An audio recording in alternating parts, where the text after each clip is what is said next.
Fala comigo, pessoal, sejam bem-vindos a mais um vídeo aqui do canal, e para quem já me acompanha aqui sabe que aqui a gente fala sobre investimentos em moeda forte, renda passiva em dólar, construção de patrimônio em dólar. Bom, no vídeo de hoje a gente vai fazer um react do Roberto Justus, da sua participação lá no Market Makers, um podcast que eu gosto muito e acompanho.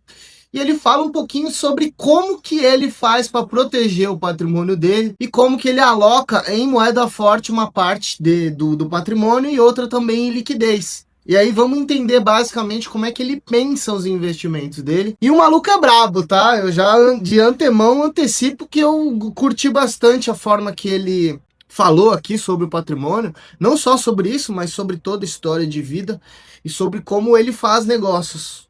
Vamos lá? Vamos entender como é a estratégia do Roberto Justus. Depois eu quero que vocês deixem aqui nos comentários o que vocês acharam disso tudo. Vamos lá. Sempre foi uma história muito engraçada de ver, que é o seguinte: eu sou filho de imigrante, meu pai era um imigrante húngaro, eu falo húngaro, viu? Então, uma língua que é zero útil para mim. Quase ninguém fala no mundo, só tem 10 milhões de pessoas na Hungria que falam. E nem eles falam. É? E nem eles falam, eles já desistiram. Na Hungria? Não, eles falam. E eu cresci num ambiente assim, de família. Meus pais fugiram da guerra, são imigrantes judeus húngaros, né? Eu não sou muito ligado com coisa de religião, mas pelo menos na cultura, né? Eu peguei muito da cultura deles. E a cultura do meu pai sempre foi, por ter vivido essa coisa de ter que sair do seu conforto, da sua zona de conforto, da sua terra, e migrou para o Brasil. Uma história, nem vou perder tempo aqui, mas parece de filme. Por acaso, ele estava tentando entrar nos Estados Unidos depois da guerra. Os europeus, quando os russos entraram e resolveram ficar, que a cortina de ferro se formou, aí muitas pessoas dos países do tal leste europeu que se formou, inclusive a Alemanha Ocidental, a Alemanha Oriental, que se dividiu e tudo que aconteceu, queriam fugir, porque não queriam, chega, já sobrevivemos ao nazismo, agora guerra mundial, agora o comunismo, não dá, né? Meu pai sempre foi um cara empresário, tinha a construtora dele e tal, então ele fugiu, passar 6 meses em Paris, porque ele tinha um tio rico, ele saiu com roupa do corpo. Ele subornou um soldado russo para levar ele, a minha mãe e a minha irmã mais velha, que já era nascida, embaixo de uma lona de caminhão, para Viena. A Áustria não era parte da cortina de ferro, ia muito perto de Budapeste. E eles, estou contando a história que seus ouvintes vão gostar, que é muito interessante. E aí eles foram para lá e ficaram em Paris, financiado por um tio rico deles que estava nos Estados Unidos, emprestou uma grana para ele na época para ele ficar lá, e ele ficou esperando o visto americano. Os Estados Unidos fechou as fronteiras. Milhões de europeus querendo vir, gente de todo lado, do mundo todo querendo imigrar e fazer, né, na terra da oportunidade, que era a América, etc. Ele não conseguiu visto. Ele estava em Paris andando na Champs-Élysées, foi numa rua lateral assim, de repente ele viu uma fila de gente assim, e ele olhou assim, o cara estava gritando: engenheiros, médicos, advogados, estavam selecionando gente com qualificação para ganhar visto para um país chamado Brasil, que meu pai não sabia nem onde era, né? E ele entrou nessa fila, pegou um visto para o Brasil e falou: minha mãe, é lá que nós vamos. Pelo menos é nas Américas também, né? Vamos para lá, hein? E hoje em dia, o brasileiro se forma fora para trabalhar fora. Ele não quer ficar aqui. Loucura, né? Entrar num cargueiro e aportar aqui em 1949. Por que eu estou contando isso em relação à sua pergunta? Porque para quem saiu enxotado praticamente pela situação da sua terra, fica muito difícil criar raízes e acreditar que você está seguro, né?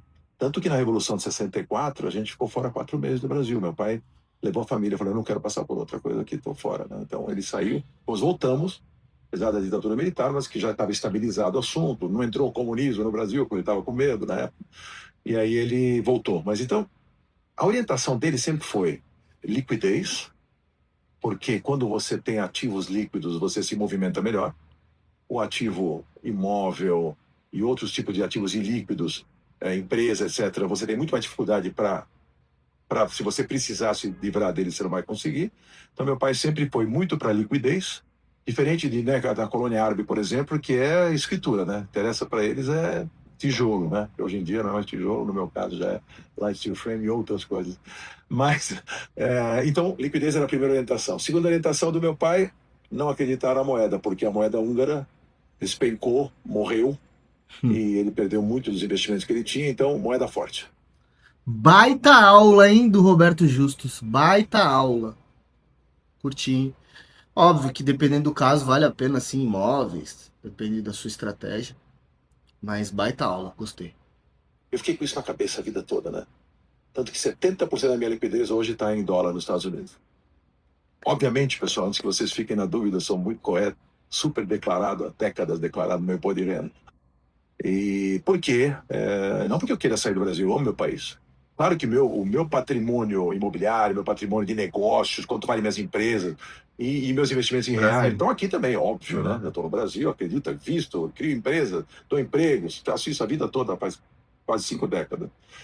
Mas na liquidez, 70% eu deixo fora e aplico fora. Inclusive, os investimentos globais são mais sofisticados, as oportunidades de investimento são maiores. O Brasil está cada dia melhor nisso, né? A Legend é uma empresa que identifica boas oportunidades de investimento no mercado local, mas a gente sabe que o mercado internacional tem opções muito maiores de investimento, né? Que você pode optar para você. Eu estou numa fase que eu deveria estar na fase da manutenção do meu patrimônio e não na multiplicação dos meus investimentos pela idade, né? Então, uma hora que você tem que criar capital e arriscar mais e ser mais ousado como investidor é quando você tinha 30 e poucos anos de idade, que se der perder um dinheiro, você tem tempo de buscar. Agora, com 70, que eu Muito bom, completei cara. nesse mês de abril passado, não é mais a mesma cabeça de ter. E apesar de que eu acho que ainda assim, meus ativos têm mais risco do que deveriam com um cara da minha idade. Eu sempre fui muito ousado até nos investimentos. Mas, aí com a solidez da moeda forte, Que tá um ponto legal, viu? O Roberto Justus, para mim, cirúrgico. Vocês precisam entender o ponto de vista dele e talvez puxar um pouquinho pro que você faz com a sua vida. Porque imagina, eu sempre bato aqui no canal do usufruto e do período de acumulação. Então a gente tem duas formas. Ele tá falando do que? Ó, eu tô na fase de usufruto. Na fase de usufruto, você começa a migrar os seus investimentos que antes eram mais arriscados para investimentos mais seguros e geradores de renda, tá? Que é a fase que ele tá de usufruto. Mas como ele é arrojado, ele ainda mantém uma parte além daquilo que ele acredita, ele está correndo mais risco do que ele acredita que ele deveria, mas porque ele é arrojado. E aí aqui a gente pode levar em consideração, por exemplo, ele é um cara que ele é empreendedor. Então a vida dele profissional já é arriscada. Então os investimentos dele podem ser um pouco mais conservadores, mas ainda assim ele gosta de ser arrojado. Então ele é arrojado nos negócios e arrojado nos investimentos. Bacana. Óbvio, a gente teria que entender como que é a carteira de investimentos dele, quais são os tipos de aplicações que ele faz lá fora. Ele falou que uma parte relevante é a liquidez, então, enfim. Depende muito da estruturação de carteira, mas olha, eu gostei muito do que ele falou até agora. seja dólar, seja euro, seja que for o momento que você está na cesta de moedas investindo, e também a liquidez de assinar cheque, que eu vejo muito cara muito rico que não assina. Ele pode, se ele vender o negócio dele. O cara é muito mais rico que eu, mas tem às vezes menos liquidez do que eu. Então, é uma coisa que eu vejo Que é muito comum, tá? Por causa do critério. O cara não tá nem aí. Conheço grandes empresários, já dei assessoria para esses caras, mentorias, gente que tem patrimônio multimilionário, mais de 100 milhões de reais, mas 90% imobilizado em imóveis ou outros ativos imobilizados. Então, assim, isso que ele está falando da liquidez nem sempre é comum, tá? Ou na própria empresa, realmente, uma empresa que gera receita, gera lucro, mas esse cara ele reinveste aquele dinheiro que ele ganha da empresa em imobilizado e ele não costuma não ter muita liquidez, não. Isso é muito comum, tá? Empresários multimilionários muitas vezes não têm liquidez. E o grande ponto de você não ter liquidez é que quando você precisa da liquidez, às vezes você tem que se desfazer de um imobilizado a um preço menor do que você gostaria, né? Então, assim, esse é um ponto, né? Mas, óbvio, muitos desses caras construíram riqueza aí. Quem somos nós também para falar o que esses caras têm que fazer, né? Não ter dinheiro no banco, não. Eu quero comprar, investir, vou comprar isso, vou fazer aquilo, imóvel, renda, tudo bem. Tá tudo válido, né? Aí é a questão da proporção que isso toma na tua carteira. Aí vai depender de cada um, a visão que cada um tem do que pode acontecer com ele, da idade que ele se encontra, do momento que ele se encontra, para ter um equilíbrio. E a Legend ajudando. O pessoal daqui é muito fera. Eu sou o cliente número 1 da Legend. Não só porque eu sou um dos fundadores, mas foi o primeiro cliente, foi o cobaia da Legend. E me dei muito bem. Eu até tirei o discricionário dos bancos. Eu deixo lá a custódia, deixo lá todas as atividades dos bancos, eles vão fazer para nós, mas quem decide é a cabeça pensante do pessoal daqui da Legend, do que nós vamos fazer junto comigo. Eu sou muito atuante em estar junto com eles, decidindo os investimentos, etc. E a gente tem tido resultados muito satisfatórios, né? Então, essa é a cabeça, né, que eu aprendi com meu pai e mantive, né, de liquidez e também moeda forte para te proteger. Deixa eu fazer uma pergunta sobre isso, Roberto. Que nesses mais de 250 episódios que a gente já fez aqui no Market Makers, fora minhas outras entrevistas no podcast Regresso. Pô, gostei da camisa dele, hein? Caralho, da Berkshire Hathaway. Animal, velho. Eu percebo uma característica em pessoas que têm essa história de vida parecida com a tua, você já nasceu no Brasil, né? Mas você veio de uma família fugindo da guerra, que é aquele instinto de sobrevivência altamente ligado que a maioria de nós não faz sabe a nem menor o que é isso. ideia do que é. Será que... E o nosso país agora fez questão de sair da história da memória do Holocausto, né? Aquilo é uma instituição que foi feita para continuar lembrando que esse tipo de discriminação não pode mais acontecer no mundo. E o nosso país, que é anti-Israel, por exemplo, e acaba de sair também dessa instituição. Então, o presidente Lula tomou uma decisão maravilhosa, né, muito simpática, muito bacana, muito correta de fazer um negócio desse. Quer dizer, é lamentável, né? Só para deixar aqui registrado um protestozinho em relação a uma coisa que o Brasil nunca podia ter feito. O Brasil tem que estar aliado às coisas corretas, às coisas certas. Estou dizendo que eu sou um crítico de Israel, por exemplo, onde já chegamos naquela guerra. Chega já. Eu puder dar uma tapa na cabeça do Netanyahu e dizer, para com esse troço. Dá para entender a revolta, dá para entender o que nós temos, né, o que esse povo tem de sofrimento por trás. E se não fosse Israel, talvez nem existisse mais nem essa religião. Então, eu admiro muito. Aliás, tudo que eu acho muito legal de saber, tudo que nós fazemos hoje em dia, podemos agradecer, né? A comunidade judaica, no certo sentido, aos dezenas de prêmios Nobel que tem, e as invenções, né? Meu Waze, né? Onde eu vou, se a gente quiser falar aqui o que saiu em Israel de comodidade tecnológica para nós, um paísinho desse tamanho, criado num deserto, tem que admirar os caras. Eu só estou falando isso porque você estava falando em relação a essa coisa da cultura nossa de sobrevivência, tem tudo a ver com essa história toda. E nosso país, na contramão, toma uma atitude dessa. Não ia deixar de perder a oportunidade de dar uma xingada nisso. Fica super válido mesmo, mas meu ponto aí e acho que até você já meio que respondeu, mas onde que você acredita que você se diferencia em relação a outros empresários, outros investidores, por causa desse instinto de sobrevivência, do fato de isso já ter sido testado, tá lá? Você acha que isso de fato é uma diferença para você e para outros brasileiros que já passaram por isso? Não, eu acho que tem um pouco, eu acho que tem muita base no que você está falando, porque a vida da gente ela é espelhada e pautada, né, numa série de acontecimentos que nós tivemos durante a vida, né? Então, assim, eu sempre falo, o lifelong learning é uma coisa muito importante, eu sempre aprendendo coisas novas. Mas o conhecimento que você trouxe com as suas experiências, então eu venho de uma experiência, eu vejo assim, eu acompanhei meu pai como empresário, ele foi um grande construtor na época dele, construiu Brasília, o Congresso Nacional, onde está aquele povo, ele construiu aquele prédio do Congresso Nacional. Bobinho, pai dele, né? E foi um grande construtor na época e tal. Então eu acompanhei muito essa cabeça dele, esse instinto de sobrevivência, esses cuidados extras que se toma, às vezes essa desconfiança de tomar cuidado e não confiar tanto.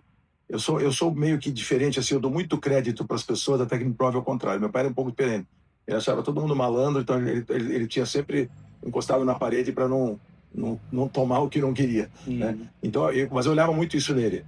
E esse fato dele ter, aos 30 anos de idade, ter em um país onde ele nem falava língua, ter que refazer a vida dele inteira com a mão na frente e outra atrás, né? Começando do nada, né? No ambiente hostil até, porque para ele era imagina, para um húngaro que falava húngaro, ir para o Brasil e dar certo aqui. E tinha uma infância muito confortável graças à competência desse charmosão que chamava Jano Justo, um cara espetacular, que tem muita saudade dele. Hoje ele estaria com exatamente 105 anos, ele nasceu em 1920. E veio para o Brasil em 49 com 29 anos de idade. Você imagina começar tudo, né? Mais jovem que você é hoje ainda. Então, assim, é de admirar. E realmente cria uma casca, né? Cria uma sensação de proteção você ter oriundo desse tipo de história, né? Então, é uma história de minoria sempre né, com preconceitos e uma série de coisas muito complexo, né? Que o povo passou a vida toda. Isso tu não vai ver os caras de lá defendendo, né? Tu não vai ver. Tal.